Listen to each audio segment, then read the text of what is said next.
अपराधियों को अपने बैंक खातों का उपयोग अवैध धन को संग्रहित करने और स्थानांतरित करने से रोकने के लिए बैंक मनी लॉन्ड्रिंग विरोधी नीतियों के लिए जिम्मेदार हैं। बैंकों को अपने ग्राहकों की उचित जांच, ग्राहक और लेन देन की जांच और संदिग्ध गतिविधि की रिपोर्टिंग शामिल करना आवश्यक है। मनी लॉन्ड्रिंग की संभावना को कम करने में मदद करने के लिए नियम लागू हैं। जब कोई धोखेबाज खाताधारक को ऐसा भुगतान करने के लिए धोखा देता है जिसे वापस करना मुश्किल होता है, तो इसे अधिकृत भुगतान एपीपी के रूप में जाना जाता है।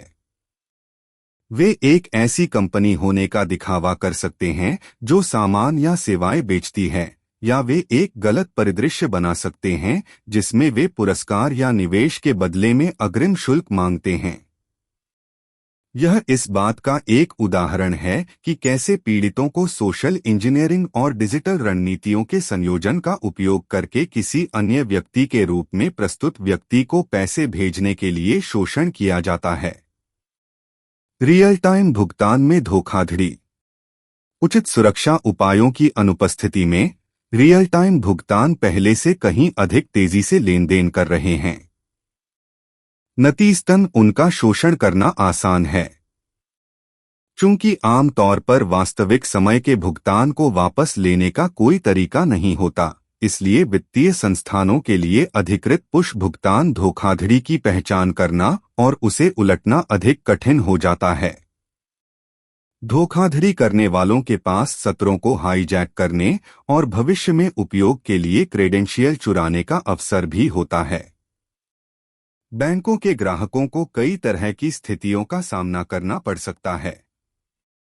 धोखेबाज व्यक्ति को कॉल करके या ईमेल करके गलत पहचान बनाकर खाता संख्या मांगने के लिए परिवार के सदस्य या आईआरएस जैसी सरकारी एजेंसियों के रूप में पेश आ सकते हैं। मनी म्यूलिंग वायर ट्रांसफर धोखाधड़ी का एक और हिस्सा है। वायर किए गए फंड को ऐसे व्यक्तियों के खातों या वित्तीय जानकारी में जमा किया जाता है जो मनी लॉन्ड्रिंग योजना में शामिल नहीं होते हैं। फिर पैसे को अपराधी के खाते में स्थानांतरित कर दिया जाता है, जो कुछ सुरक्षा प्रदान करता है, लेकिन चुराए गए फंड का पता लगाना अधिक कठिन बना देता है। वायर ट्रांसफर के बाद कई ठग बैंक कर्मचारी होने का दिखावा भी करते हैं।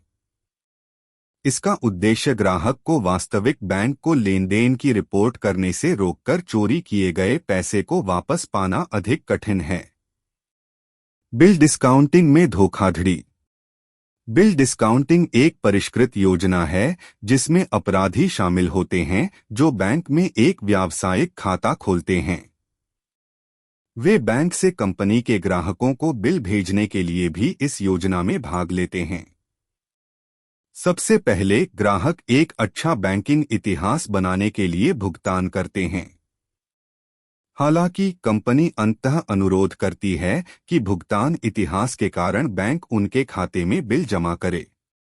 उन क्रेडिट के हो जाने के बाद काल्पनिक व्यवसाय स्वामी खाते से पैसे निकाल लेता है। ग्राहक कभी भुगतान नहीं करते हैं और इस योजना से बैंक को पैसे का नुकसान होता है।